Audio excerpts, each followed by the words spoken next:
আর দেখা হইলে এই তুই তো জাহান্নামী, খালি ডাক দিত জাহান্নামী বলে।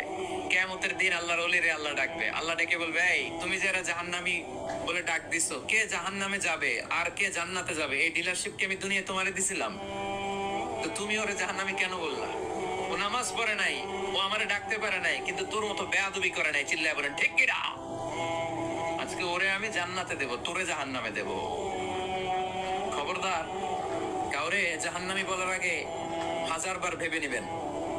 কে জান্নাতে কে জাহান্নামে কেউ জানে না, একজন ছাড়া, তিনি কে? সবাই যদি জান্নাতে যায়, জান্নাতে তো ঠেলাঠেলি হবে আজকের মতো, তাই না? সর্বশেষ জাহান্নামের আগুনে 1000 বছর ঘুরে যে লোকটা জান্নাতে যাবে, তার জান্নাতের সাইজ হবে এই পৃথিবীর 10 গুণ। জান্নাতের এক একটা যে দরজা হবে, বিশ্বনবী বললেন, মা বাইনা মক্কা তাওয়া হাজার, সৌদির মক্কা শহর থেকে বাহরাইনের হাজার শহর যত লম্বা, জান্নাতের এক একটা দরজা ঠিক তত লম্বা। সেই হিসাবে এক ধাক্কায় কয়েক হাজার কোটি জান্নাতি একবারে ঢুকবে। আমরা আমাদের দরজা দিয়ে, ঘরের দরজা দিয়ে একসাথে কয়জন ঢুকি? বড় জোর 2 জন, তার চেয়েও ধাক্কাধাক্কি করে সর্বোচ্চ। জান্নাতে এক একটা দরজা দিয়ে এক ফাউজে একবারে ঢুকতে পারবে কয়েক হাজার কোটি বানি আদম।